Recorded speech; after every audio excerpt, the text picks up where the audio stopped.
Buenos días a todos. En primer lugar, quiero agradecer la presencia de todos ustedes para esta rueda de prensa que convocamos, y muy intempestivamente, pero afortunadamente fueron tan gentiles de acompañarnos. Un poquito ronco, pero aquí en la Secretaría no se vale cansarse, no se vale enojarse, ni se vale enfermarse. Así es que aquí estamos para nosotros. Es muy importante que la sociedad conozca los resultados de las políticas públicas relacionadas con el campo, orientadas a mejorar la calidad de vida de las familias rurales y a detonar las potencialidades de ejidos y comunidades con el propósito de perfeccionarlas. Eso es muy importante, detonar las capacidades productivas de los ejidos.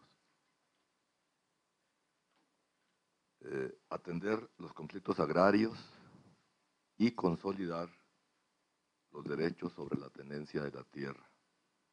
Ha sido y sigue siendo la prioridad de la Secretaría de la Reforma Agraria en estos 4 años de gobierno y lo que nos falta de esta administración. Adicionalmente, impulsamos la organización y capacitación de los campesinos con proyectos productivos y también promovemos el acercamiento de ejidatarios con inversionistas que ven amplias oportunidades de negocios en las tierras ejidales. En forma muy breve voy a hacer algunos señalamientos de cuáles consideramos que son los logros de esta Secretaría durante los 4 años y posteriormente atenderé sus preguntas o ampliar algunos de los temas que ustedes consideren necesarios.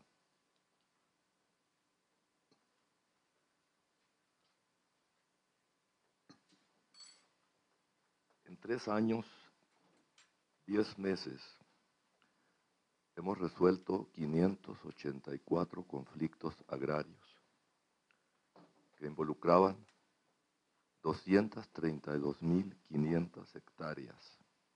Esto es, un conflicto cada 48 horas, excluyendo únicamente domingos. En los 4 años, en los 3 años, 10 meses, hemos resuelto 584 conflictos agrarios. Unos muy complicados, otros no tanto, pero finalmente eran conflictos que mantenían a las gentes que estaban viviendo ahí en un estado de angustia permanente. Hace 2 semanas estuvieron aquí, de este lado, los comisariados ejidales de una comunidad, y de este lado, los de la otra comunidad, son de la Sierra de Guerrero. Y finalmente se decidieron a sentarse a dialogar con nosotros. Uno de ellos, me lo platicaba él, tiene 74 años de edad. Dice, cuando él nació, se inició el conflicto. Y ahorita él es el comisariado ejidal. Fue muy impactante. Estoy orando el Señor, porque nos platicaba que en ese momento estaban operando a su hija. Tuvo una diferencia con su esposa porque ya se había planeado esa reunión de acercamiento. Y dijo, mi responsabilidad es ir a representar a mis compañeros a esa reunión que es tan importante para nosotros. Obviamente la esposa se molestó porque un hombre de 74 años, un hombre campesino, mexicano, nos impresionó bastante, pero afortunadamente vamos caminando en ese tipo de soluciones. Porque no basta la voluntad política de la Secretaría, ni que tengamos recursos, que los tenemos, no son muchos, pero nos permite ir resolviendo conflictos. Pero es muy importante la voluntad de las gentes, las partes en conflicto. si ellos no tienen la voluntad de reunirse, de sentarse a platicar, pues es muy difícil que podamos hacer algo. Y se sientan a dialogar cuando podemos generarles confianza. Porque a través de estos años, yo tengo un poquito más de 7 años en el sector agrario, cuando yo les hablaba de nuestras intenciones, de nuestros propósitos, a grupos campesinos en los ejidos, en las comunidades, se me quedaban viendo y con una mirada profunda, ruda, me mandaban un mensaje en ese silencio, porque no sabe uno si están enojados, si están contentos. Yo soy norteño, soy de Ciudad Juárez y la gente norteña es más expresiva. Si no les gusta lo que yo les estoy diciendo, me chiflan y me abuchean y quizás si les gusta, a lo mejor hacer alguna demostración de beneplácito. Pero acá en el sureste, la gente es más reservada. Pero yo leía en aquellas miradas, no te creo nada porque ya me han engañado mucho. Y ese fue el reto que hemos tenido en la Secretaría, de ganar la confianza de las gentes para que se puedan sentar a dialogar y para otras acciones que estamos implementando en la Secretaría. Pero específicamente para la solución de conflictos necesitamos generarles confianza. Y hemos ido avanzando. O sea, resolver un conflicto cada 48 horas pues es una tarea muy importante y es un resultado bastante satisfactorio. Nos quedan todavía un poquito más de 500 conflictos, esperamos poderlos resolver en el transcurso de estos 2 años que nos faltan. Con ello, con esa solución de los 584 conflictos, más de 62,000 familias recuperaron su tranquilidad y consolidaron su patrimonio, además de que se fortaleció el Estado de Derecho al preservar la paz social en amplias regiones del país. Otro ejemplo que tuve aquí en este saloncito, a 2 comunidades, ahí no fueron ejidos, fueron comunidades, la comunidad de Tlacotepec, en la Sierra de Guerrero, y Yextla. Ahí resolvimos un conflicto. Tlacotepec es uno de los ejidos de las comunidades más grandes del país, y tiene muchos conflictos con todos sus vecinos, entre ellos estaba el de Yextla. Yo he estado en Yextla, en la Filo Mayor, he estado ahí en 2 ocasiones. Abrimos una oficinita ahí para que lunes y martes esté un representante de la Procuraduría Agraria, otro del RAN y otro de la Secretaría, y la gente pueda acudir ahí a hacer alguna solicitud de trámites y luego el resto de la semana bajan a Chilpancingo, arreglan los asuntos y la siguiente semana o 2 semanas regresan con los documentos para evitar que la gente tenga que bajar hasta Chilpancingo. Es una zona muy aislada. Y ahí abrimos esa oficina. Pero me mandaron un mensaje las mujeres, porque para pasar unos de Yextla por tierras de Tlacotepec o viceversa, era un verdadero problema. Y cuando salían a trabajar los hijos o los maridos, decían las mujeres, nos quedamos con la angustia de saber si van a regresar o no van a regresar. Y vinieron a agradecer porque finalmente lo resolvimos. Hubo una fiesta en la comunidad, se juntaron las 2 comunidades en ese lugar, de Tlacotepec con Yextla, todavía me quedan, todos los que me quedan de Tlacotepec. Hice una fiesta para ese reencuentro de familias que les daba la tranquilidad y no vivir en la angustia que habían vivido por tantos años. Esas son las satisfacciones que nosotros encontramos en el cumplimiento de nuestro trabajo. Yo concibo a la política tan sencillo como el arte de hacer feliz a la gente. Y si cumplo con eso, y veo esas manifestaciones de la gente, pues realmente es una retroalimentación que mis compañeros y yo tenemos en el cumplimiento de este trabajo. Venían con queso, con una botella de Coca-Cola, esa grandota llena de mezcal, expresar su beneplácito porque pudimos finalmente resolverles ese conflicto. Es un verdadero reto de poder ir avanzando en la solución de ese tipo de conflictos. Por eso quiero resaltar de forma muy especial ese trabajo que hacemos, y a veces quizá pase un poco desapercibido, pero que le da tranquilidad, bienestar, fortalece el patrimonio y establece un clima de paz y de tranquilidad para que puedan trabajar sus tierras. Entonces ese sería uno de los logros que yo quisiera destacar en este momento. Y perdonen que no presenté a nuestros compañeros de trabajo, la señora licenciada Beatriz Herrera del Rincón. Ella es la subsecretaria de Política Sectorial. Los señores de la prensa, de comunicación social, que ya ustedes los conocen. El licenciado Antonio Olivas es el coordinador de asesores. El licenciado Alberto Pérez Gasca es el titular de la Unidad de Asuntos Jurídicos de la Secretaría. El licenciado José Luis Cárdenas James es mi secretario particular.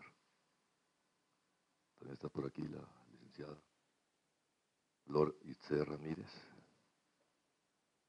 Y quiero hacer un paréntesis para comentarles lo siguiente.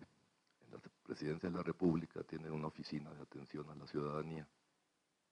Cuando llegan solicitudes a la Presidencia de la República, les mandan a los diferentes secretarios los asuntos para que se atiendan, se les dé curso y se les dé solución. Y en esa oficina que se llama Control de Gestión, ella es la que está a cargo, bajo las órdenes del licenciado José Luis Cárdenas, secretario particular. Y hemos venido ascendiendo en el lugar que ocupamos, porque nos van calificando en Presidencia de la República.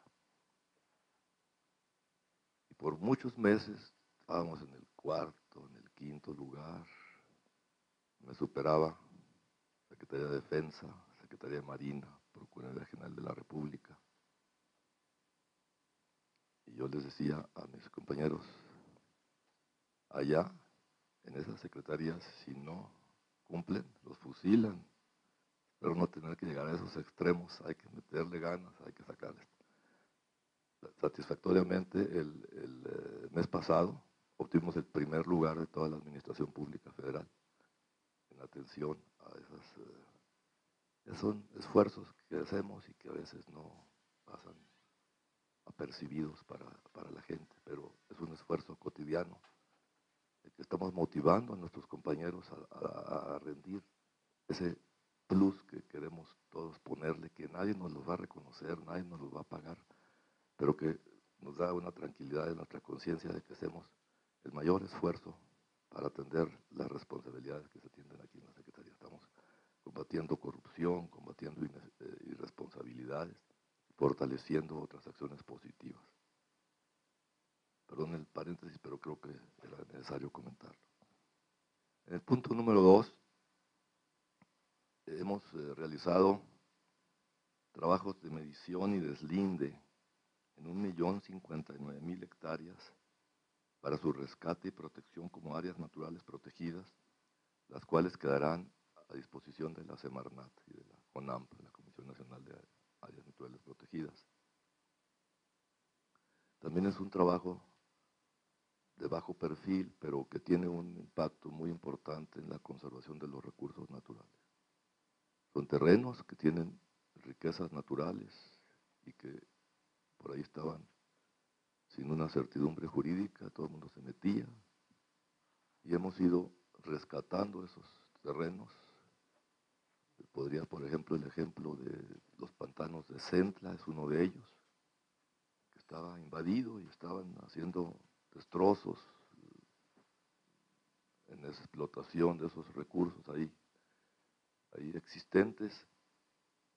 Los delimitamos, los pusimos a disposición de Semarnat y ahora es una área natural protegida. Entonces, ese trabajo es importante también, principalmente ahora que está tan de moda la cuestión del cambio climático y todo. Bueno, pues nosotros ponemos nuestro granito de arena en ese trabajo. El tercer punto que quisiera destacar es en materia de expropiaciones.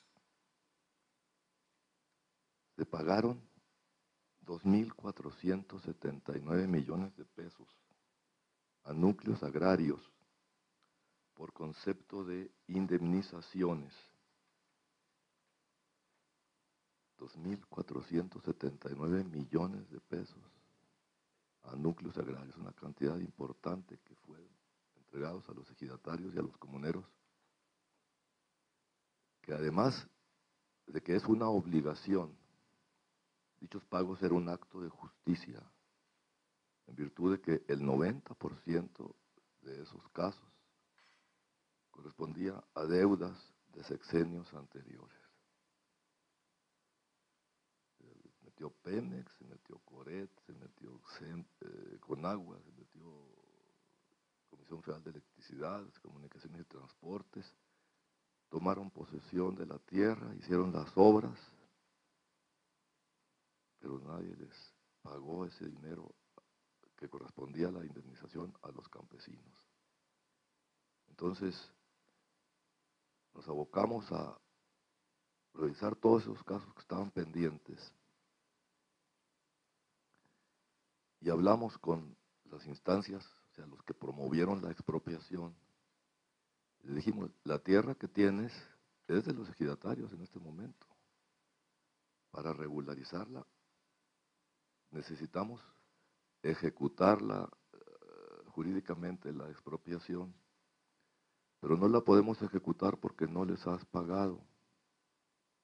En muchos casos nos comprobaron que sí le habían pagado directamente a los ejidatarios. Bueno, ya fuimos eliminando esos casos, pero los que quedaron pendientes los tenemos registrados en FIFONAFE.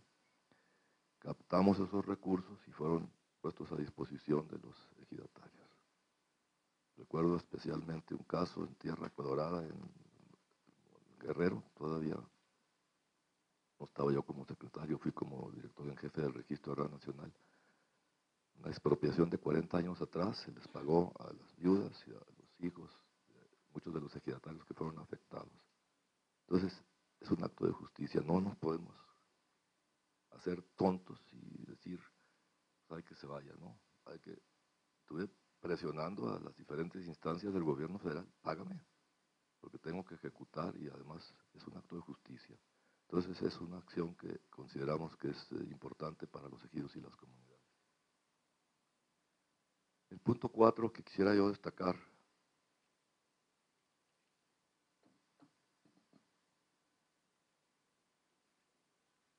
que así como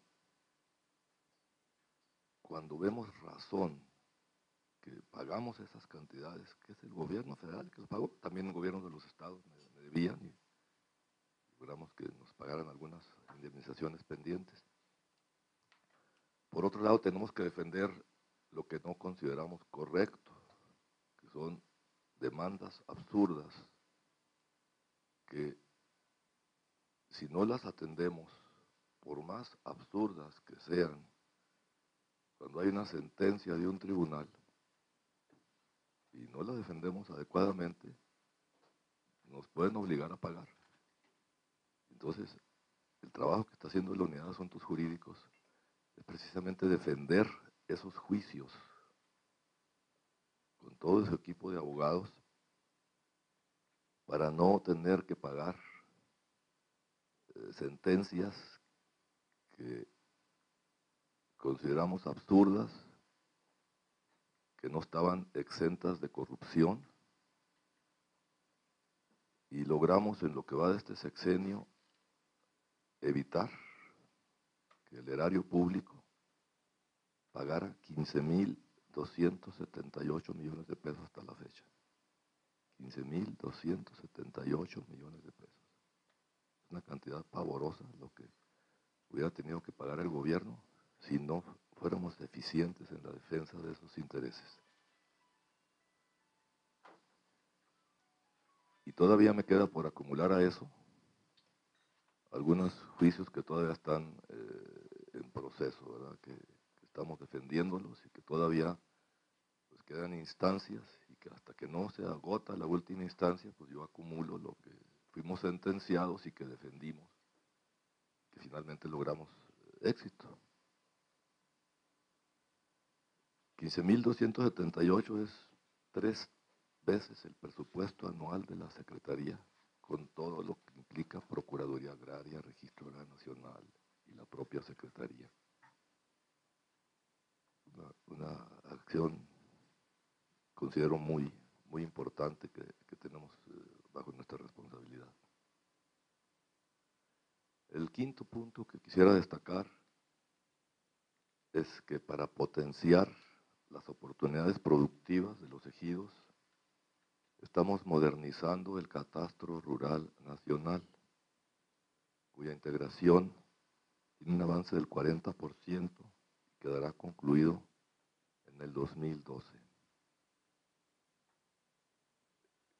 El objetivo es que exista un banco de información que pueda consultar cualquier funcionario de otros gobiernos estatales, municipales, empresarios, académicos, cómo está integrada la propiedad social, que puedan revisar en internet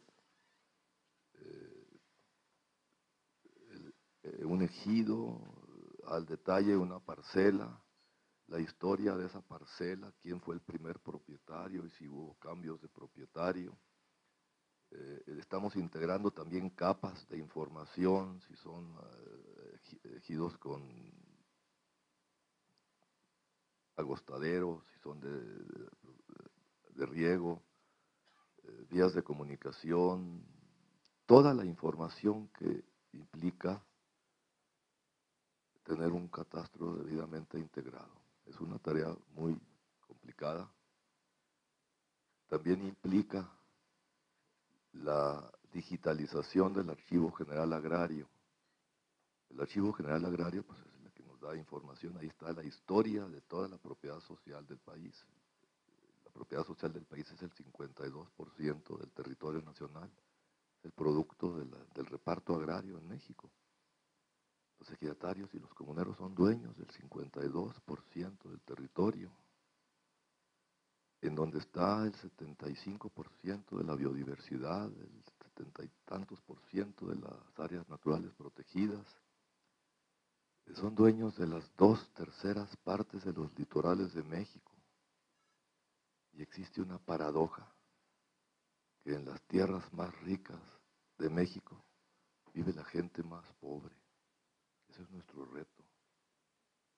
Entonces, el Catastro Rural Nacional es un instrumento, es una herramienta que nos va a permitir establecer muchas acciones precisamente para romper esa paradoja del subaprovechamiento de los recursos naturales y que le dará certidumbre a las políticas públicas con ese conocimiento. El Archivo General Agrario es el más voluminoso del país. No quiero decir que es más importante que el Archivo General de la Nación, pero en extensión es mucho más grande. Yo no sabía cuando llegué aquí cómo medían los archivos, pues es por metros así de expedientes acomodados. Y el Archivo General Agrario tenía una extensión de expedientes de 44 kilómetros. Eso es lo que tenemos en el Archivo General Agrario. Parte está aquí en la Ciudad de México y parte está ubicado en las diferentes delegaciones. Cuando llegué aquí, cuando llegué al sector agrario, le presenté al secretario Salazar un plano donde estaba ubicado el Archivo General Agrario y todas las vecindades que había, fábricas de pinturas, fábrica de muebles, por allá por la calle Avena, en donde estaba también ahora ya nos trajimos a la Oficialía Mayor aquí al nuevo edificio, le llamamos Edificio Revolución, y a este lo bautizamos como Edificio de Independencia. El edificio que está a un lado aquí ya está siendo ocupado, ya casi lo ocupamos totalmente. por la Oficialía Mayor, el órgano interno de control y la Subsecretaría de Ordenamiento de la Propiedad Rural. Entonces, cuando le mostré el plano, me dijo, cámbiate. Pues era mi intención que me diera esa orden al ver todo el peligro que había alrededor. Hicimos el cambio, fue una tarea terriblemente pesada, cambiar. Porque hay situaciones que la propia burocracia nos impide hacer las cosas con mayor facilidad. Por ejemplo, no teníamos presupuesto para archivo, para estantes. Los estantes que teníamos en el archivo donde estaba era de 2 pisos, una altura de 2,5 metros, y luego había otros andadores por arriba y luego otros 2,5 metros. Pero para traernos todo el acervo era necesario traernos también pues los estantes. Entonces teníamos que estar desatornillando toda la estantería porque no teníamos dinero para comprar nuevos estantes y traerlos. Teníamos que traernos los viejitos y armarlos. Fue pavoroso traernos kilómetros y kilómetros de expedientes en bolsas con sellos para que no se nos fueran a revolucar. Una tarea, pero ya está el archivo en un lugar más adecuado. Está entre San Lázaro, la penitenciaría, hasta el Archivo General de la Nación, hasta el Archivo General Agrario en la calle Sastrería. Si algún día alguien quiere de ustedes visitarlo, con muchísimo gusto podemos prepararles una visita. El sexto punto que quiero mencionar es en cuanto al combate a la pobreza. La Secretaría ha financiado 28.570 proyectos productivos en las zonas rurales más vulnerables del país y se beneficiaron a 218.500 familias, 218.500 familias. Hemos tenido un avance muy importante en la asignación de estos recursos, en el seguimiento que le damos a los proyectos productivos, en la supervisión que hacemos para que el dinero llegue a donde debe de llegar. Es un trabajo difícil, pero finalmente logramos. Lo empezamos en 2006 a revisar todos los proyectos financiados en 2005, a ver si estaban allí. Y fue una revisión un poquito improvisada, no se hacía antes. Las organizaciones campesinas me reclamaron que si los estaba fiscalizando. Sí, sí los estoy fiscalizando. Tuve que convencerlos de que era necesario hacer eso, porque yo no podía llegar a la Cámara de Diputados en mis comparecencias y que me preguntaran qué ha pasado con los recursos que se les han asignado en FAPA, Promusal, Joven Emprendedor Rural. Y les decía, pues como son subsidios, pues yo se los di, pero no sé qué pasó. No podía llegar en esa situación. Entonces empezamos a revisar todos los proyectos productivos que financiamos.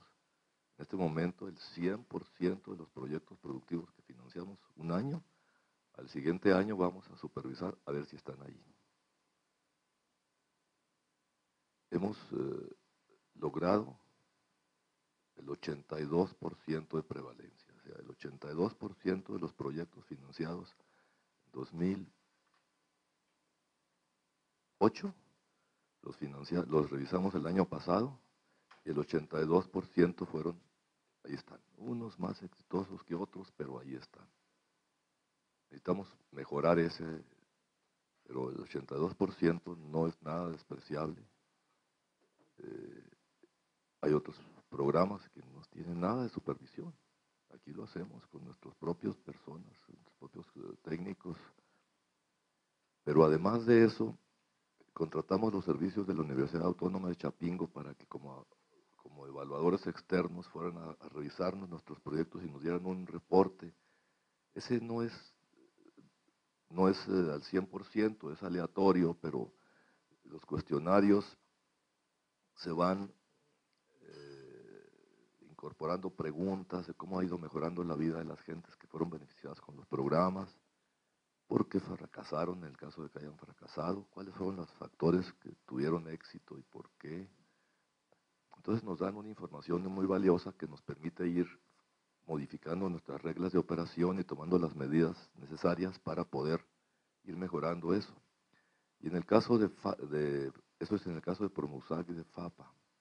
En el caso de Joven Emprendedor Rural, que lo manejamos a través de la financiera rural, con el apoyo de ellos para canalizar los recursos, también tenemos el programa de Formar.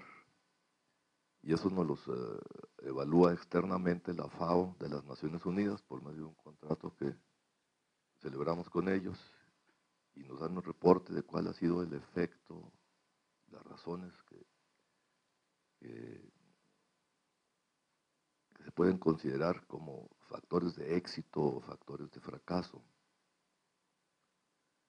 El Joven Emprendedor Rural, tenemos en muchos estados ejemplos de lo que puede ser un proyecto exitoso para jóvenes, campesinos, muchos de ellos indígenas. Podría ponerles 2 o 3 ejemplos. En Huatatlauca, en Puebla, fui hace, no sé, 2 años a entregarles los documentos, certificados parcelarios, certificados de uso común y sus títulos de solares urbanos, a ese ejido que estaba dividido en tres secciones y estaban peleados entre sí y no los podíamos hacer que aceptaran la entrada de Procede para poderles regularizar sus tierras y darles sus documentos para que nadie se los vaya a quitar después y que tengan la certeza de que si se mueren, su familia no va a tener problemas para demostrar la legítima propiedad de su tierra, cosa que no tenían antes del Procede porque había muchas manipulaciones y despojos.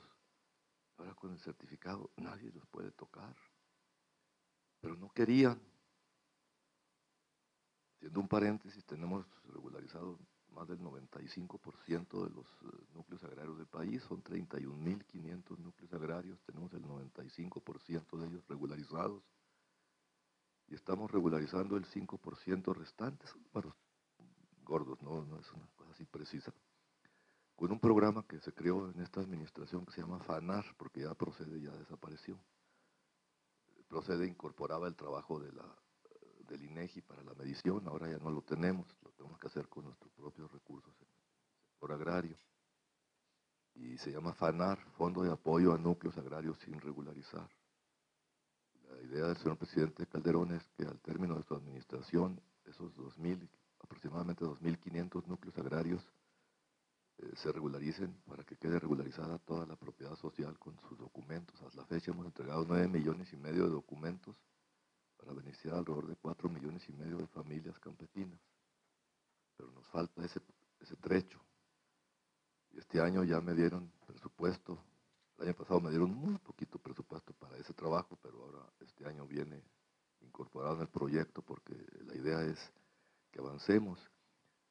En los últimos años de Procede batallamos mucho para que los ejidos que no estaban certificados se incorporaran, porque era voluntario, gratuito y voluntario. Pero ya cuando vieron los ejidatarios de un ejido que no habían querido entrar, que los vecinos ya traían sus certificados parcelarios, que ya no tenían problemas para registrarse en Procampo o en algunas otras de los programas del gobierno federal, porque ya podían demostrar la titularidad de la tierra, que podían hacerse inversiones, porque ya había certidumbre. Pero entonces dije, no, sí quiero.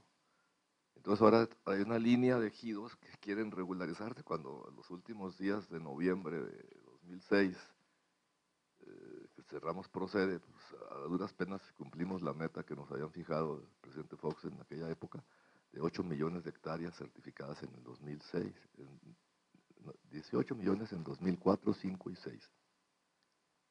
Ahora es al contrario, ahora están haciendo línea, pero no teníamos el presupuesto, entonces ya se ordenó que el proyecto de presupuesto que se va a mandar a la Cámara de Diputados ya lleve el ingrediente para el programa FANAR. con eso podremos cumplir esa meta. Pero entonces, decía que en Huatatlauca finalmente logré que los tres núcleos, 3 secciones se pusieran de acuerdo y fuimos a entregarles. Es una zona muy pobre. Recuerdo, me llamó la atención unas plantitas de maíz así, pequeñitas, todas escuálidas, mucha pobreza. Entonces,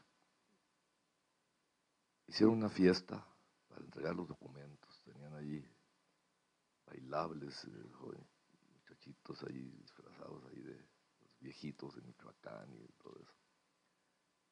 Entonces les dije, la semana que entra les voy a mandar unos técnicos a los jóvenes, júntense para ver qué programa podemos hacer de Joven Emprendedor Rural, que es un programa con 25 muchachos que los capacitamos para alguna actividad durante 6 meses, les pagamos un salario mínimo y luego ya les damos un financiamiento que es parte subsidio y parte crédito para que establezcan el proyecto para el cual fueron capacitados. Y bueno, me vine, se los mandé a los técnicos, como a los 8 o 9 meses, un año después, llegaron los muchachos de Huatatlauca, una canasta, fueron capacitados para producir jitomate en invernadero. Yo le digo tomate, aquí le dicen jitomate. Yo digo que yo tengo razón, porque nadie me va a poder traer de un supermercado una latita de jugo de jitomate, dice jugo de tomate. Entonces me trajeron sus canastitas con unos moños llenos de jitomate. Venían a agradecer que se les haya financiado, ya tenían su invernadero y estaban produciendo. Muchos de ellos me decían, nosotros andábamos haciendo eso en Canadá y en Estados Unidos, ya nos quedamos aquí con nuestras familias, estamos ya produciendo jitomate. Entonces, en Comitán, Chiapas, fui hace menos de 6 meses a visitar unos proyectos de invernadero. En Comitán hay muchos invernaderos para producción también de jitomate, pero los proyectos financiados por la Secretaría eran los de vanguardia. Ahí hay muchos invernaderos, pero los nuestros, los más modernos, los más eficientes, y los muchachos felices, muchachos indígenas, que están haciendo sus negocios, están haciendo pequeños empresarios. Aquí en el estado de Morelos tenemos ejemplos muy importantes de lo que funciona este programa de Joven Emprendedor Rural. También estuve visitando esos proyectos, echamos a andar una granja camaronera en Morelos.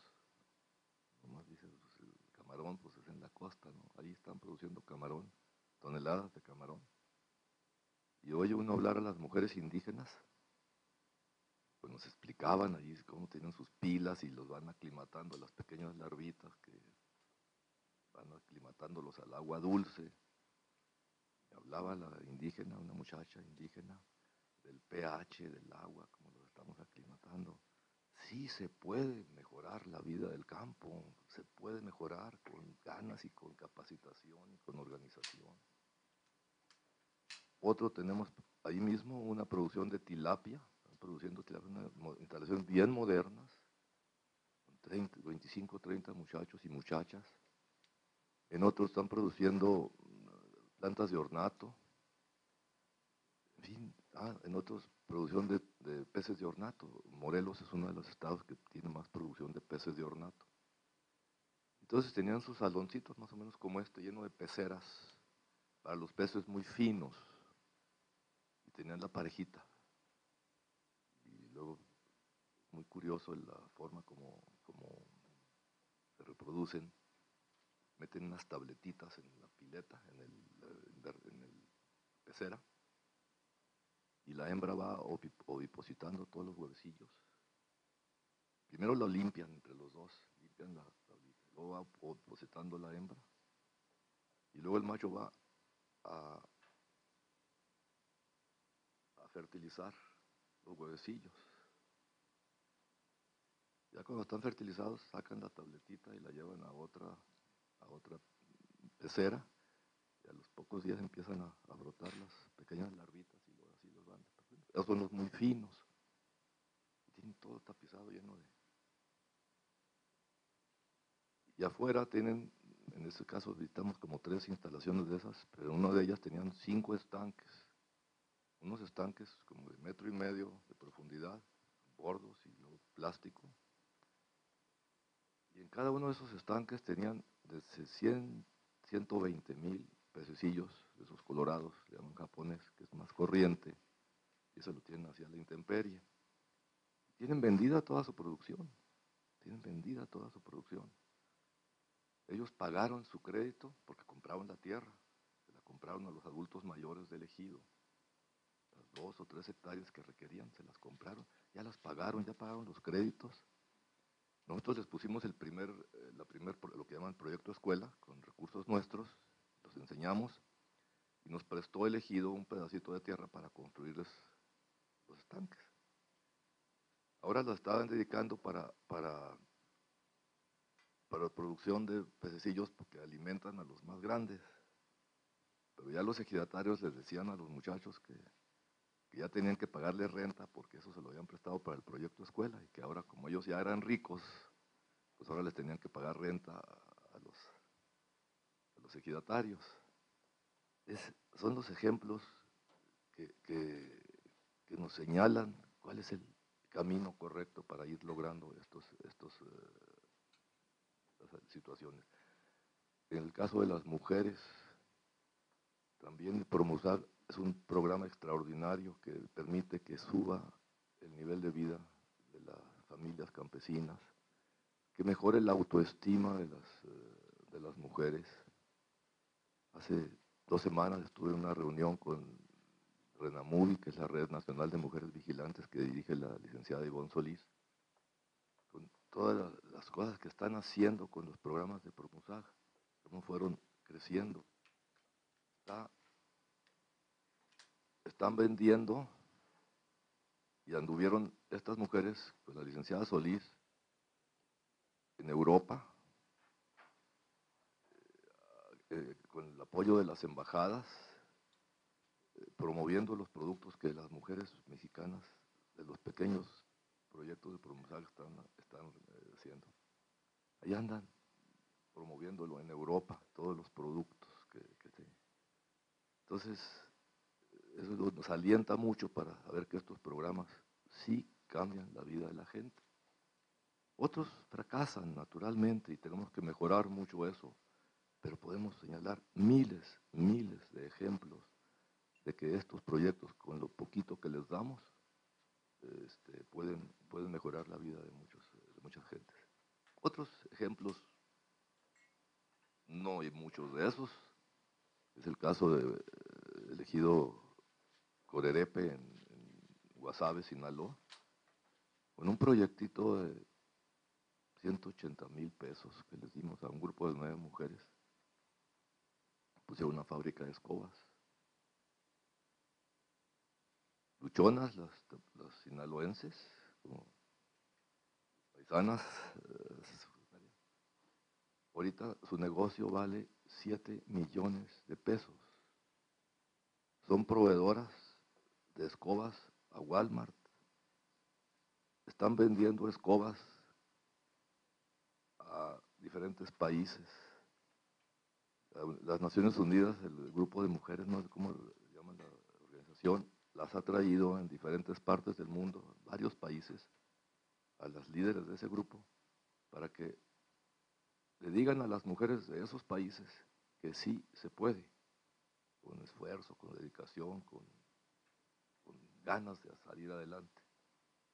Esos son los proyectos productivos que estamos nosotros financiando. En el punto 7 se capacitó a 1.888.000 campesinos a través de la Procuraduría Agraria y por las propias organizaciones. Se les da capacitación.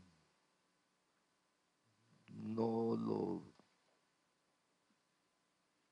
una capacitación de lo más perfecta, ¿no? Es una capacitación incipiente, dijéramos, pero que necesitamos capacitarlos, porque es lo que falta, capacitar a los campesinos. Y se han logrado encuentros propiciados por la Secretaría para dar esa capacitación, y la propia Procuraduría Agraria, que es la que tiene la estructura. Nosotros en la Secretaría no tenemos estructura suficiente para muchas cosas, porque son las delegaciones en las capitales de los estados, y mis delegaciones son muy limitadas. Tengo un delegado, con excepción de 5 estados, que sí tienen 2 subdelegados, es el delegado, un subdelegado, un jefe de departamento y 1 o 2 enlaces, y luego el personal de base, personal sindicalizado, porque ellos trabajan hasta las 2, 3 de la tarde. Entonces,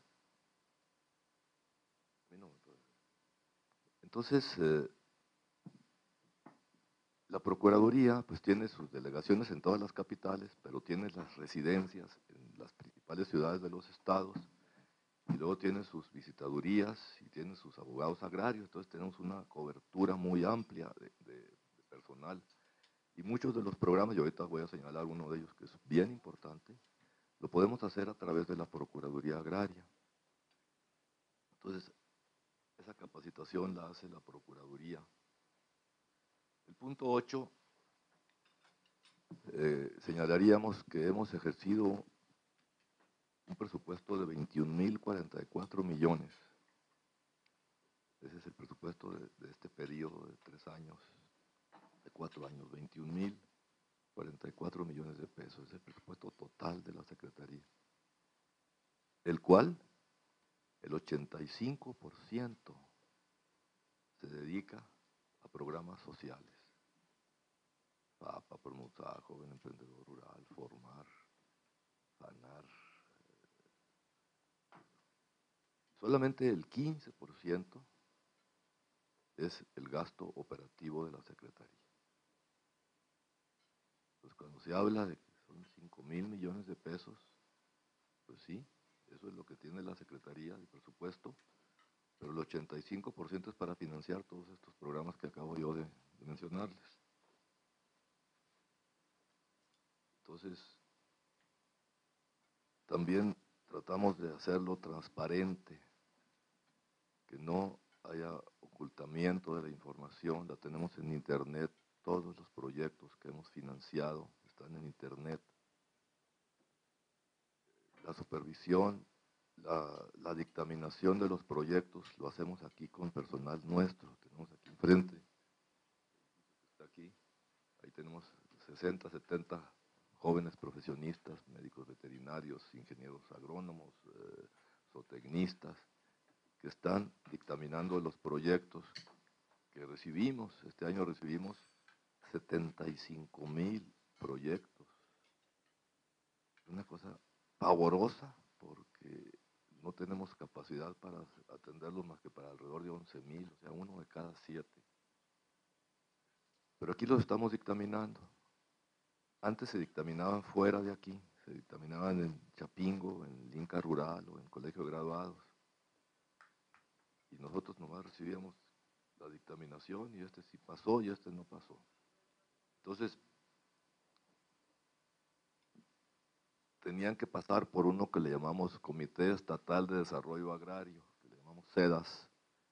Llegaban los expedientes para que los delegados los revisaran y pudieran, pues, cuando menos tener una visión de lo que habían aprobado externamente. Pero eso era un procedimiento muy burocrático, lo eliminamos hace 2 años, eliminé los SEDAS, los estados. Y dije, ahora los vamos a nosotros a dictaminar internamente. Entonces ya sale innecesario esa revisión que hacían en los estados. Pero tenía yo el reto de decir, bueno, si yo los dictamino, podemos ser acusados de que somos muy laxos para ciertos grupos y muy estrictos para otros grupos, que no es el caso, pero podía darse esa presunción. ¿Cómo lo resolvimos? Pues invité a alrededor de 15, 20 organizaciones campesinas a que me nombraran uno de sus técnicos como observador. Nosotros lo pagamos los 2 o 3 meses que dura la dictaminación. Y ahí están. representantes de 15 o 20 organizaciones viendo el trabajo que están haciendo nuestros técnicos, para que no haya lugar a dudas de que somos muy duros con unos y muy laxos con otros. Creo que eso nos dio buen resultado, no hemos tenido quejas en ese sentido. Nos hemos tenido quejas de que somos estrictos en la dictaminación, sí, tenemos que ser estrictos en la dictaminación porque tenemos 75,000, tenemos que sacar 11,000, pues tenemos que ser muy selectivos para ver cuáles son esos 11,000 que pueden pasar para ser financiados. El punto 9, bien importante, es el programa de fomento a la inversión pública y privada en la propiedad rural. FIP lo llamamos. Y aquí quiero subrayar inversión privada. Si a mí me dan 15,000 o 50,000 millones de pesos de dinero federal para invertir en los ejidos y en las comunidades, pues lo puedo hacer fácilmente. Pero lograr atraer capital privado para que se invierta en los ejidos y en las comunidades no es sencillo, porque generalmente la percepción es que asociarse con ejidatarios es conflictivo. Eso lo piensan los inversionistas. Y los ejidatarios piensan asociarse con los inversionistas es conflictivo. Y sí, cuando los ejidatarios son explotados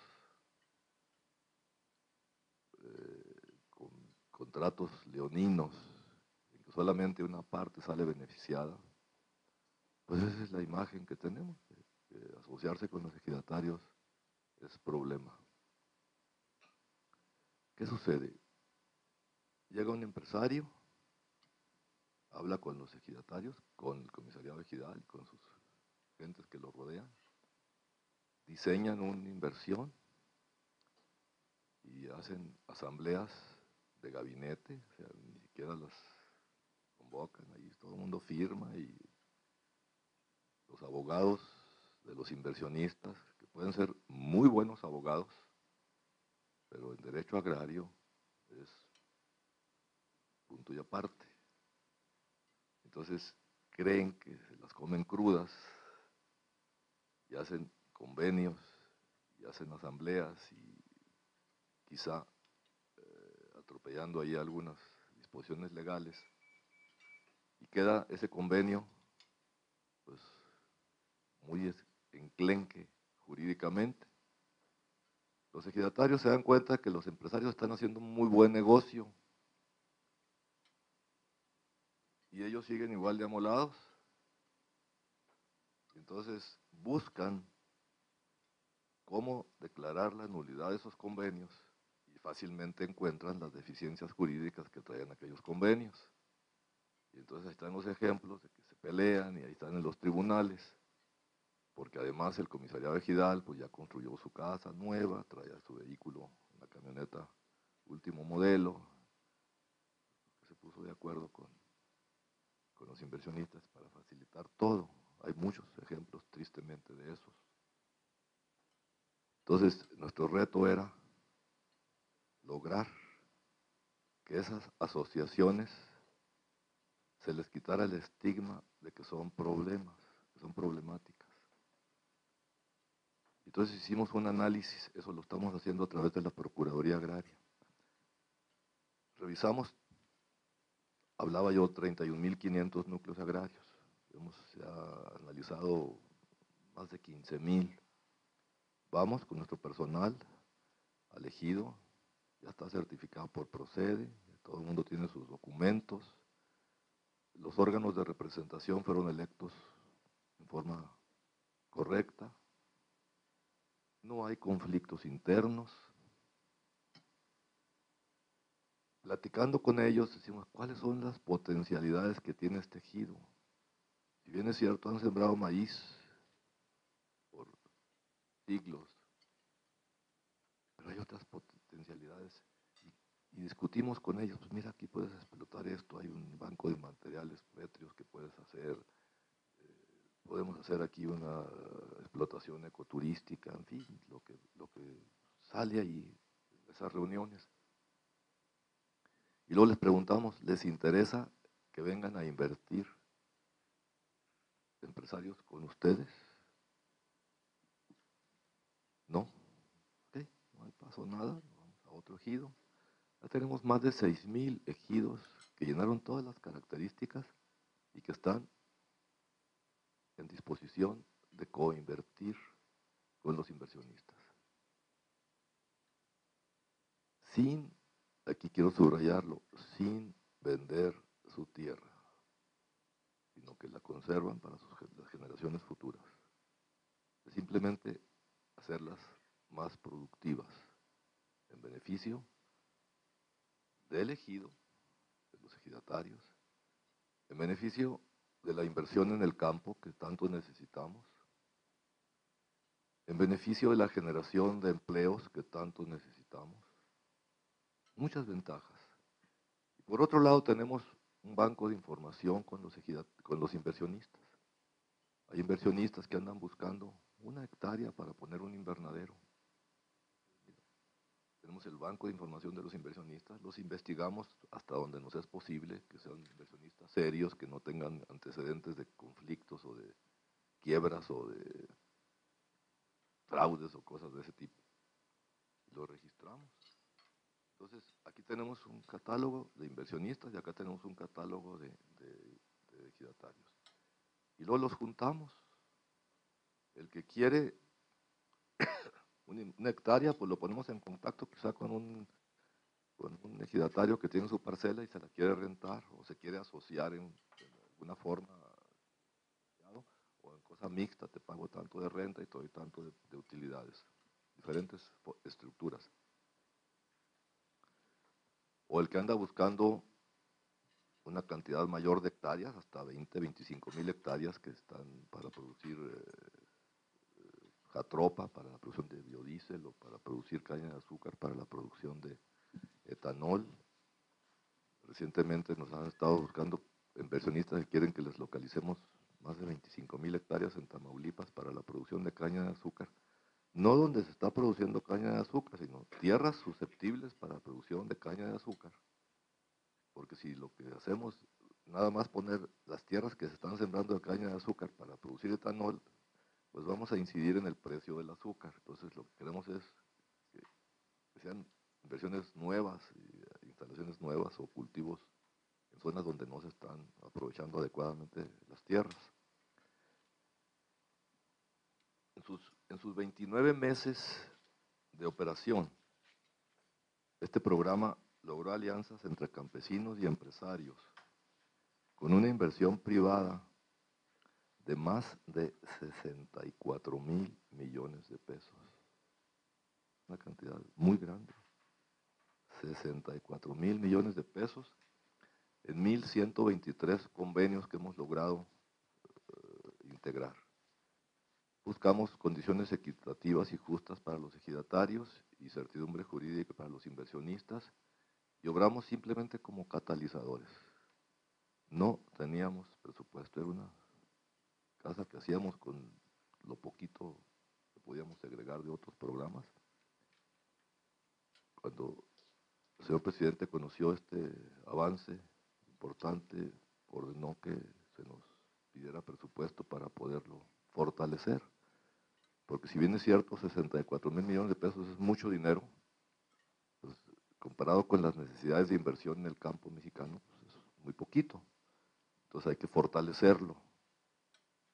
Y esos 64,000 millones de pesos, en 1,123 proyectos, se beneficiaron 274,000 hectáreas. Fíjese, 274,000 hectáreas. Y tenemos de la propiedad social son 103 millones de hectáreas. Imagínense ustedes la cantidad de tierras que podríamos hacer productivas con este tipo de inversiones.